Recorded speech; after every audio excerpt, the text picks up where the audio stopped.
ঢাকা 52 বাজার 53 গলির শহর। এখানকার ধুলোমাখা ইটের ভাঁজে ভাঁজে লুকিয়ে আছে মোগলদের শৌর্য আর ব্রিটিশদের আভিজাত্য। কিন্তু এই চেনা ইতিহাসের আড়ালে কি চাপা পড়ে গেছে অন্য কোনো রহস্যময় অধ্যায়? আমরা কি জানি এই বুড়িগঙ্গার তীরেই এক সময় ছিল হিব্রু প্রার্থনার সুর?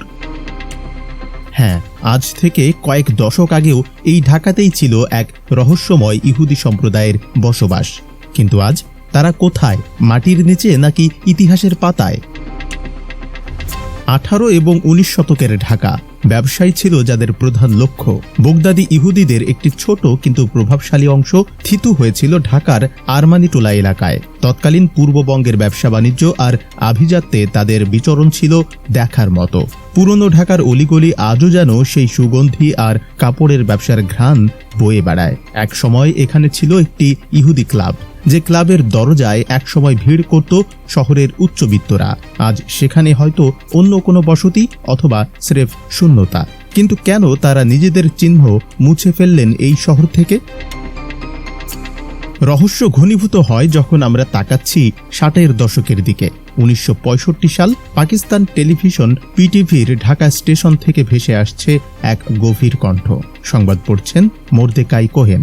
জানেন কি, ঢাকার সেই প্রথম নিউজকাস্টার ছিলেন একজন বাঙালি ইহুদি। 1968 সাল পর্যন্ত তিনি ছিলেন ড্রয়িং রুমের চেনামুখ। কিন্তু তারপর হঠাৎ করেই যেন তিনি এবং তার মতো আরও অনেকেই হারিয়ে গেলেন দৃশ্যপট থেকে। তাদের ফেলে যাওয়া ঘরবাড়ি, আসবাবপত্র আর ধর্মীয় চিহ্নগুলো কি স্রেফ ধুলোয় মিশে গেল, নাকি তারা বেছে নিয়েছিলেন আত্মপরিচয় গোপনের এক অদ্ভুত পথ?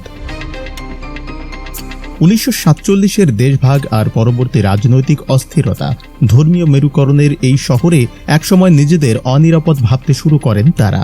লোকমুখে শোনা যায় অস্তিত্ব রক্ষায় অনেক ইহুদি পরিবার বেছে নিয়েছিলেন এক কঠিন পথ, ক্যাথলিক ধর্মে ধর্মান্তর। নাম বদলে গেল, প্রার্থনা বদলে গেল, কিন্তু রক্তে বয়ে চলা সেই প্রাচীন ইতিহাস কি ভোলা সম্ভব? আজ যারা ঢাকার পুরনো খ্রিস্টান কবরস্থানে ঘুমিয়ে আছেন, তাদের কতজন আসলে ইহুদি বংশোদ্ভূত ছিলেন? এই প্রশ্নের উত্তর আজ সময়ের গর্ভে বিলীন।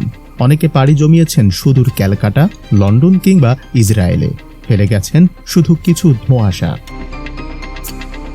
আজ আরমানিটোলার সরু গলিতে খুঁজলে হয়তো আপনি একটিও ইহুদি পরিবার দেখতে পাবেন না, কিন্তু ইতিহাসের অমোঘ নিয়মে তারা মিশে আছেন এই শহরের ডিএনএতে।